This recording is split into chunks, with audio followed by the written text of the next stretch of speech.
WECAN channel, where we profile women from all walks of life, how on their journey, how they got to where they are today.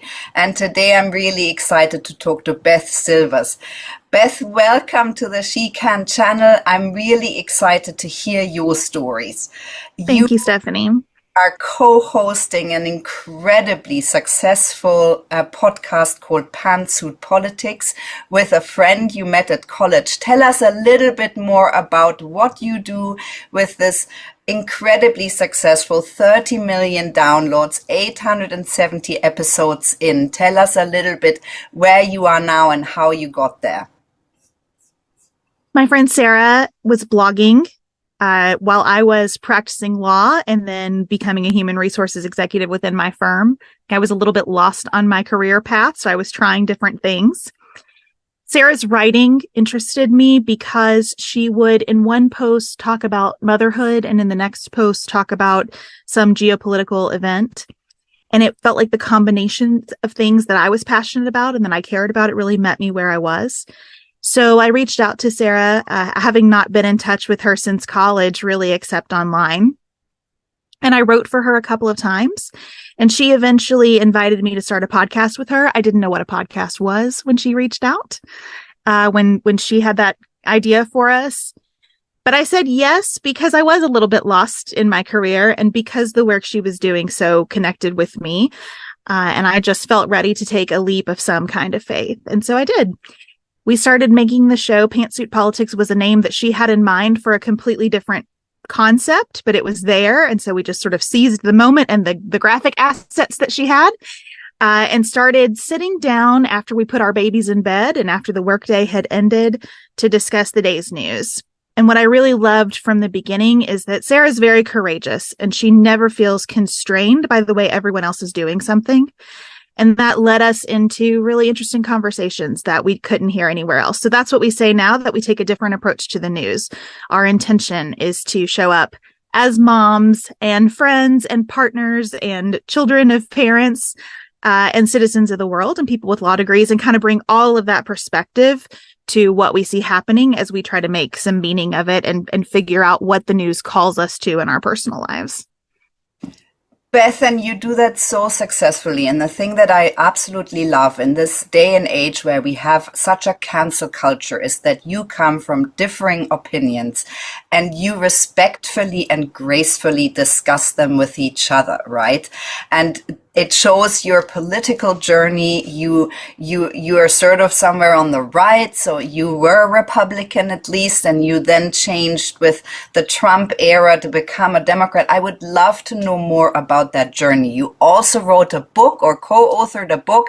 I think you're wrong, but I'm listening, which is a guide to graceful political conversations. And that's really what you do on your podcast. And we need to hear many more voices like that, but also we need many more women talking about all the other female role models we have in the political arena, which is also what you do.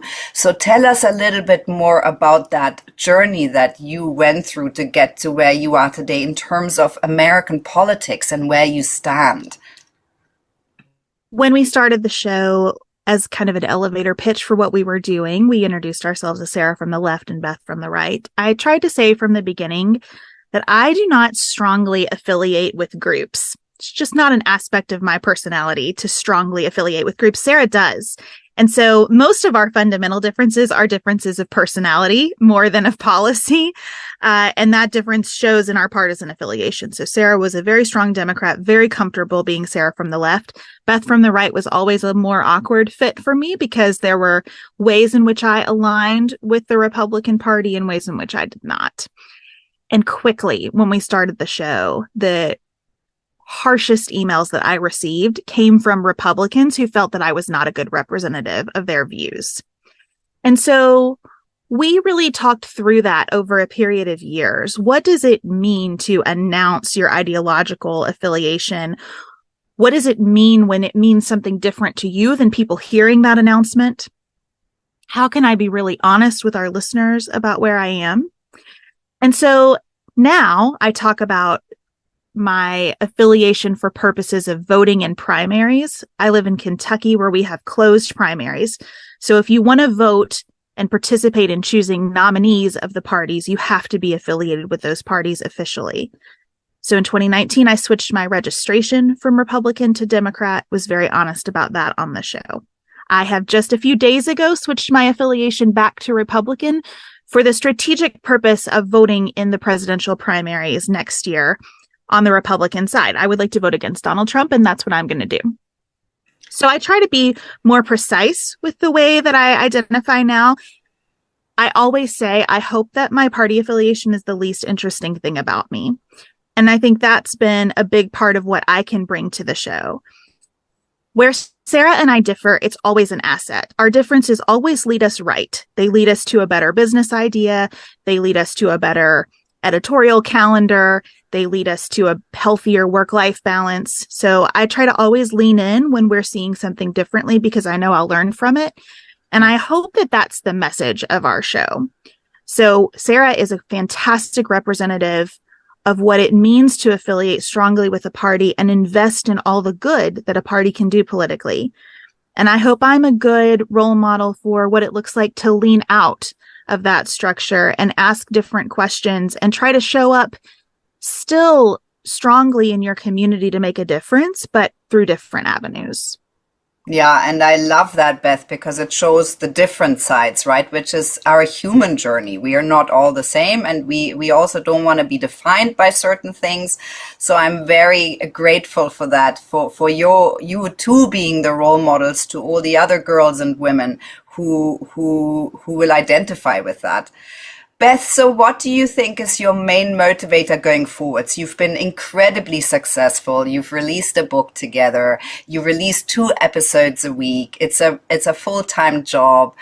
What is your motivator going forwards? What are you trying to maybe not fight for, but really trying to get across in the next couple of years?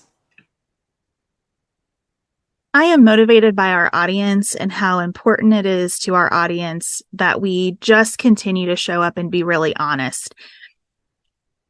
I think for me, when we sit down to record, I am more and more focused on recording in a way that is distinctive. If I'm going to interview a guest, how can I ask that guest different questions than they're asked somewhere else? If we are going to discuss a topic that's everywhere in the news that you can turn on any political podcast and hear about, what makes our conversation feel refreshing? You know, we, like many people, have been really invested in Taylor Swift and Travis Kelce this year. And I loved his interview with the Wall Street Journal where he talked about being a fountain instead of a drain. And I think that that's where I am in my career. I don't have a lot of ambition beyond what we're doing right now. I'm really content and satisfied and rewarded and challenged by the work I'm currently doing. So my quest is like greater depth in that work and to really feel like for our audience, we are being fountains, not drains. Yeah, amazing. Beth, and what would you say are your top qualities in doing that? What makes you so good at what you do? And you've alluded to some of those things earlier. I'm a good listener. I think I listen well to Sarah. I think I listen well to our guests. I hope that I listen well to our audience. That's harder. Because there's this vast array of people listening in different ways all over the world. Some of them never communicate with us directly. And so I'm always trying to balance, like, what am I learning from those who do communicate directly versus the many, many people who listen and will never send us an email or write a comment. But it is that deep listening that I think keeps me grounded and keeps me humbled, I hope, and keeps me searching for a better question. Yeah. And I think that that's what I can bring to the show. Yeah. Thank you for that. What are you most proud of on this journey, Beth, to date? It's really hard to say. I am really proud when I get an email about families who listen together. I'm thinking specifically, we've had the pleasure now of meeting some of these folks, but there's like a father and daughter who live across the country from one another and they text about our episodes. There are amazing stories of people voting for the first time, running for office. You know, people are really generous in saying, you inspired me to do X, Y, or Z. Those familial connections or the friendships that are facilitated, that we can be a jumping off platform for people to connect more with each other, means a lot to me.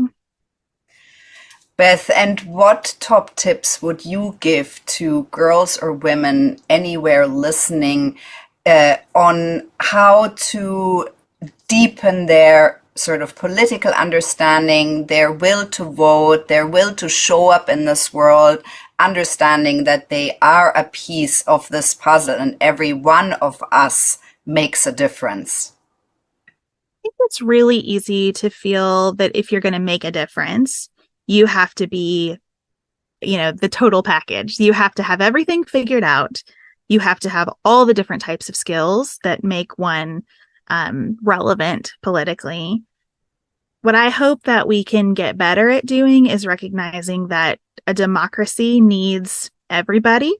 And, we had this wonderful conversation once with a group of women legislators in Iowa, and they were telling us about how they were trying to get more introverts involved with their campaigns. Because in American politics, it's like, go knock on doors before an election. That's how you participate politically. And they were saying, not everybody's a door knocker. Not everybody can make cold calls, but people can make lunches for those volunteers who are out canvassing. People can help us think through our messaging. People can help design graphics for our brochures. All this to say, you have particular gifts and those gifts are needed. And so I think, if I could go back to my younger self and say something, it would be spend less time worrying about all the things you aren't and get really clear about what you are and build and build and build those strengths of what you are, and just trust that there will be places for you to plug in that capitalize on those strengths. Thank you so much for these excellent tips, Beth. So what are your dreams or goals going forwards for your life, for Pantsuit Politics, for your relationship with your amazing co-host? Are there any more books coming out? What is in store for you? We're going into an election year. So next year will be very much about trying to cover this election with integrity and a sense of groundedness. Beyond that, we are hoping to do more live events because we love being able to gather in person with our listeners. We don't have current plans for another book, but I think both of us enjoy writing and that there will be times and opportunities for us to write in one style or another. Mostly, I just hope I get to continue doing this. I love when we get to go speak on college campuses or in businesses. I love the way that the whole world is like my textbook every day, that I just get to keep learning. So I hope that in my life, I'm able to do this until I'm ready to retire. And I mostly hope at this point, now that I'm in my 40s, that I continue to have this deep friendship with Sarah and with other people. I am probably more goal-oriented around cultivating intentional relationships than I am about my career at this point. And that feels right and good. Yeah, that's amazing. Beth, thank you so much to both of you for being such important role models, for holding the space for those important conversations. And thank you so much for talking to me today. Thank you for having me and for all that you're doing to tell women's stories. I think it's really important.